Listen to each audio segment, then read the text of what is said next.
Hello everyone, this is your host and your English का दोस्त Vineet Kapoor. As you know, we are doing a series on tricky concepts in English और आज फिर मैं आपके लिए लेकर आया हूं एक और tricky concept. Yes, are you ready? If you are ready, here we go. तो देखते हैं आज हमारे पास क्या है. ओके जैसा कि आपको मालूम है कि हम पढ़ रहे हैं कॉजेटिव वर्ब्स और कॉजेटिव वर्ब में मैंने आपको अभी तक कराया है लेट का कॉन्सेप्ट, लेकिन आज हम आगे बढ़ेंगे. लेट के हमने 2 वीडियोस डाले हैं. अगर आपने उनको नहीं किया है so my request is please watch those videos. लेट के दोनों वीडियोस बहुत इंपॉर्टेंट है और आज हम लेकर चलेंगे आपको आगे और हम पढ़ेंगे मेक का कॉन्सेप्ट. बाय द वे हमारे पास अभी हैव और गेट और बचा हुआ है and then of course will talk about help also, but right now we are going to talk about make. तो चलिए देखते हैं हमारे पास क्या क्या है.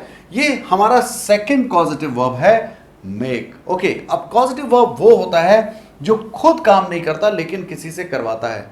बाय द वे मैं आपको बता दूं कि मेक एक जनरल वर्ब भी होता है जो एक्शन वर्ब का काम करता है. जैसे the carpenter made a chair. अब यहां पर जो मेड है वो एक रेगुलर वर्ब है, वो कॉजेटिव वर्ब नहीं है. कॉजेटिव वर्ब कब होगा? जब वो किसी से काम करवाएगा. अब वो क्या होगा, कैसे होगा, I will explain it to you. Okay तो आपने ये ध्यान रखना है कि दोनों में स्ट्रक्चर फर्क होता है. जब हम रेगुलर वर्ब की तरह इस्तेमाल करते हैं तो हम सीधा ये देखते हैं कि हमें कौन सा वर्ब चाहिए, कौन सी फॉर्म चाहिए और उसको लगाते हैं. But when we use make as a positive verb we have to have this sense of make.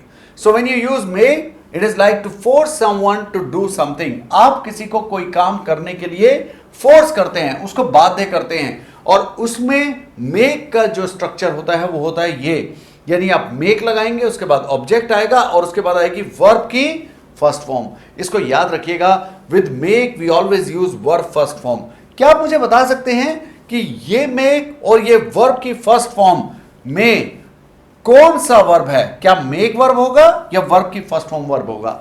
जल्दी से लिखिएगा कमेंट सेक्शन में, मैं आपको आगे बताऊंगा वर्ब कौन सा होगा और ये क्या होगा या ये क्या होगा. ओके चलिए देखते हैं हमारे पास आगे क्या है.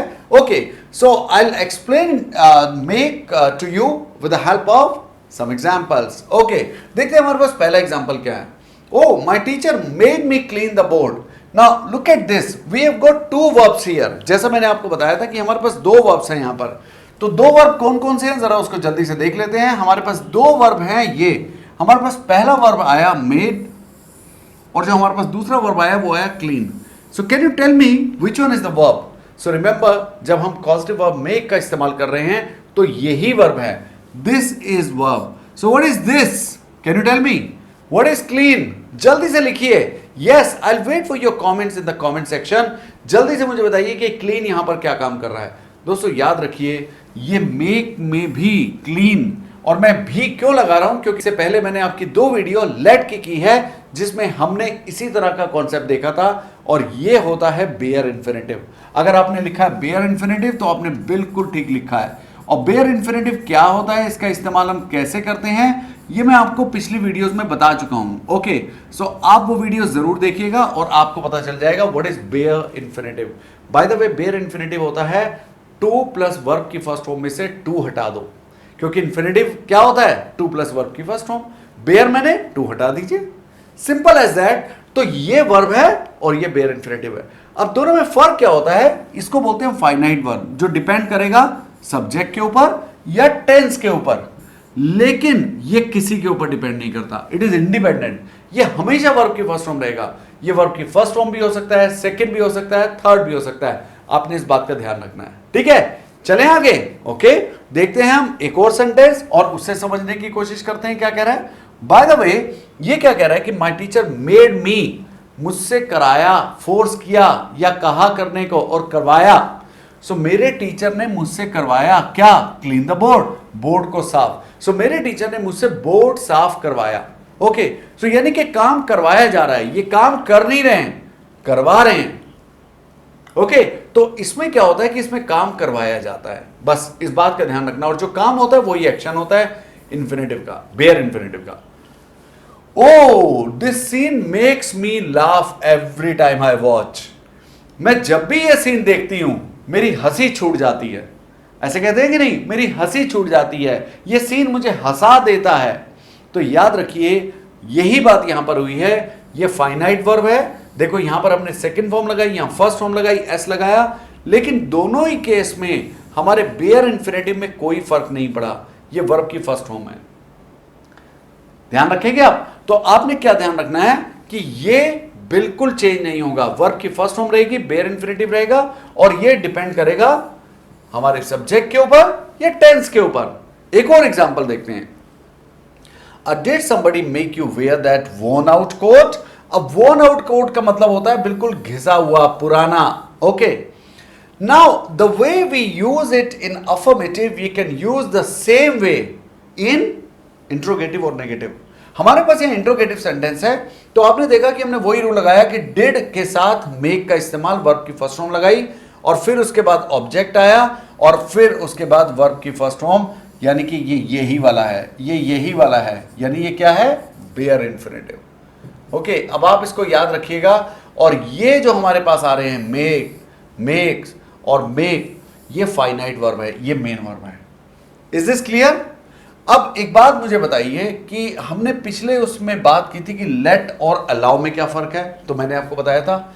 ऐसे ही अगर हमारे पास फर्क आता है मेक और फोर्स में, तो वो क्या फर्क होता है मैं आपको भी बताता हूं, मेक और फोर्स में। चलिए देखते हैं। हमारे पास दो वर्ब हैं, मेक और फोर्स। तो जब मैं मेक की बात करता हूं, यानी कि अगर ये फाइनाइट वर्ब है, तो मैंने आपको इसका स्ट्रक्चर बता दिया है, मेक, उसके बाद आएगा ऑब्जेक्ट, ऑब्जेक्ट का आना जरूरी है, and then verb first form. Example, he made me do this, उसने मुझसे ये करवाया, he made me do this. Made finite verb, main verb, और ये क्या हुआ, बेयर इंफिनिटिव। लेकिन जैसे ही मैं फोर्स का इस्तेमाल करता हूं, इट विल चेंज। जैसे ही मैंने यहां पर लगाया फोर्स, आप देख रहे हैं, उसके बाद ऑब्जेक्ट आया, लेकिन अब ये बेयर इंफिनिटिव नहीं है। तो दोस्तों ये क्या होता है, this is called regular infinitive. ये कहलाता है रेगुलर इंफिनिटिव, और ये कहलाता है बेयर इंफिनिटिव। ओके, बस आपने इन चीजों का ध्यान रखना है कि जब मैं मेक का इस्तेमाल कर रहा हूं तो मैं इसमें क्या इस्तेमाल करूंगा, और जब मैं फोर्स का इस्तेमाल कर रहा हूं तो मैं इसमें क्या इस्तेमाल करूंगा। दोनों का मतलब एक ही होता है, लेकिन सेंटेंस स्ट्रक्चर्स अलग अलग। समझ में आया? तो चलिए, अगर आपको समझ में आया तो मैं आपसे कुछ क्वेश्चन पूछूं हमेशा की तरह। ओके, या that will help you actually not only test yourself but also to revise everything that we have done. Okay, इसका स्ट्रक्चर एक बार देख लेते हैं। He made me to do this, देखिए यहां पर टू डू आया, यहां पर क्या आया था, डू। ओके, चलो आगे बढ़ते हैं और आगे देखते हैं हमारे पास क्या है आपकी क्विज में। Let's make use of the new information. अब यहां पर जो मेक है, ये याद रखिएगा, ये पॉजिटिव वर्ब नहीं है। हम तो मेक यूज कर रहे हैं ना, और आगे कहीं पर भी वर्ब नहीं आया, तो ये पॉजिटिव वर्ब नहीं है, इसका ध्यान रखिएगा। चलिए, और लेट्स का इस्तेमाल तो मैंने आपको पिछले वीडियो में बताया ही था। ओके, अभी हम आगे बढ़ते हैं, और मेरा पहला सवाल होगा आपसे ये, आपने फिल इन द ब्लैंक्स करने हैं और करेक्ट ऑप्शन पर निशान लगाना है। तो ये रहा मेरा पहला सवाल, दो ब्लैंक्स हैं, ध्यान रखिएगा आपने कैसे भरना है ये। सो मेरे पास है made realized, makes to realize, made realize and to made realize. अभी अगर आप ध्यान से देखें कि ये जितनी भी चीजें आ रही हैं, इसमें एक चीज तो पक्की है कि दो वर्ब्स आएंगे, एक आएगा वर्ब फाइनाइट और एक आएगा बेयर इंफिनिटिव। और बेयर इंफिनिटिव क्या होता है, इंफिनिटिव विदाउट टू, यानी कि वर्ब की फर्स्ट फॉर्म। तो इसका मतलब यह हुआ कि जहां जहां लास्ट में टू आ रहा है उसको काट दो। ओके, जहां जहां शुरू में टू आ रहा है उसको भी काट दो, क्योंकि टू वहां तो आएगा नहीं। जहां जहां वर्ब की फर्स्ट फॉर्म नहीं आ रही है उसको भी काट दो। आंख बंद करके इस पर निशान लगाइए, आंसर आपके सामने है। इसको बोलते हैं elimination. So what is the answer? क्या आपने बताया था सी? अगर आपने बताया था तो बिल्कुल ठीक किया आपने। ओके, सो यहां पर क्या आएगा, my dad made me realize. यहां पर रियलाइज्ड मत लिख दीजिएगा, कई लोग ये गड़बड़ कर देते हैं, यहां हमेशा वर्ब की फर्स्ट फॉर्म आएगी। Okay, so let's go to question number 2। अब चलते हैं हम क्वेश्चन नंबर 2 की तरफ और देखते हैं क्या है। ओके, द सेम वे आप लिख भी सकते हैं, लेकिन मैं आपको ऑप्शन देता हूं, my sister dash me dash all her homework. अब आपने क्या करना है, ए बी सी डी जो आपकी चॉइस हो वो लगाइए, लेकिन याद रखिएगा मेरे पास दो ऑप्शन हैं, दो मेक के और दो फोर्स के। तो आपने सबसे पहले इसमें क्या करना है, आपने आंसर दिया, मैं देखो आपको एलिमिनेशन से भी करके दिखाता हूं। तो अगर मैं आपसे कहूं कि 2 को किसको एलिमिनेट करोगे, तो मैं तुरंत एक तो इसको एलिमिनेट करूंगा क्योंकि मेक के साथ टू का इस्तेमाल नहीं होगा, और दूसरा मैं फोर्स जिसमें टू नहीं आया उसको एलिमिनेट करूंगा। तो मेरे 2 चले गए, या तो आंसर बी है या ये डी है। ये तरीका होता है इन क्वेश्चंस को सॉल्व करने का। Now if you look at this, my sister dash, तो अगर ये होता तो आपने बी पर निशान लगाया कि नहीं लगाया, तो गलत है, आंसर हमारा होगा डी। देखते ही पता चल रहा है कैसे, क्योंकि यहां माय सिस्टर आया तो यहां पर आना चाहिए था मेक्स। अगर मेक्स होता तो सही आंसर होता, लेकिन मेक्स नहीं है तो यह भी गलत, and answer is D, forces, और उसके आगे आएगा to do all her homework. Is this clear? Is this crystal clear? जल्दी से लिखिए सीसी अगर ये है क्रिस्टल क्लियर। ओके, अगर ये कॉन्सेप्ट आपके समझ में आ गया, इसका मतलब हमारा काम हो गया। अब चलते हैं हम आगे, एक और करते हैं, और फिर हमेशा की तरह मैं आपको दूंगा असाइनमेंट, लेकिन पहले ये करके दिखाइए। ओके, और मुझे आंसर दीजिए क्या होगा। My mother dash me my room. अब जल्दी से बताइए, 2 मेक के ऑप्शन है, 2 फोर्स के ऑप्शन है। पहले मुझे आंसर बताइए, ए बी सी डी, बताइए क्या आएगा। और क्या आपने एलिमिनेशन से किया? अगर किया तो बहुत अच्छा किया, क्योंकि इसको भी हम एलिमिनेशन से वैसे ही कर सकते हैं जैसे अभी हमने पिछले वाला किया। तो आप क्या करिए कि अगर यहां पर मदर आया तो इसका मतलब 101% मेक, और मेक्स में क्या आएगा, मेक्स आएगा, तो मैं इसको हटा देता हूं, गया। अभी मेरे पास फोर्स है टू डस्ट और फोर्सेस है डस्ट, तो फोर्सेस तो ठीक है, लेकिन डस्ट कैसे आएगा, फोर्स के साथ तो हम टू लगाते हैं, गया। तो मेरे पास ये बचा या ये बचा। अब ये अगेन देखिए कि यहां पर फोर्स आया है, फोर्सेस नहीं आया, तो इसका मतलब ये भी गया। The answer is B. कितने लोगों ने लगाया बी? अगर आपने लगाया बी तो आपको कॉन्सेप्ट समझ में आया। अगर आपने नहीं लगाया बी, कोई बात नहीं, वीडियो को दोबारा देखिए और फिर समझिए, आपको समझ में आ जाएगा कि मेक और फोर्स में क्या फर्क होता है और हम दोनों का इस्तेमाल कैसे करते हैं। और अगर आपको समझ में आ गया तो मैं आपको एक असाइनमेंट देता हूं, लेकिन याद रखिएगा असाइनमेंट का आंसर आपने कमेंट सेक्शन में पक्का देना है। ओके, देंगे ना कमेंट सेक्शन में? या चलिए मैं आपको दिखाता हूं असाइनमेंट, और आपने सही ऑप्शन चूज करना है इनमें से।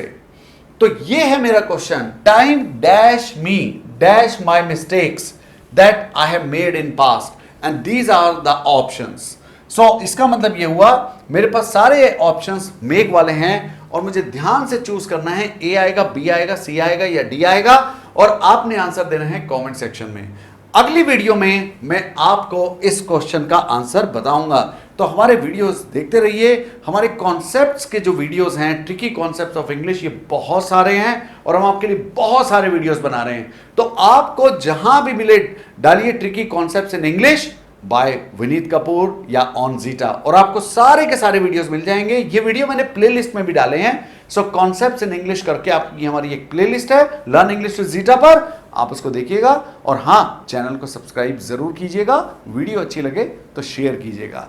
चलिए, थैंक यू सो मच। मिलते हैं एक और ट्रिकी कॉन्सेप्ट के साथ अपने अगले वीडियो में। तब तक इजाजत दीजिए। This is all from your host and your English का दोस्त Vineet Kapoor, signing off. Let's win it.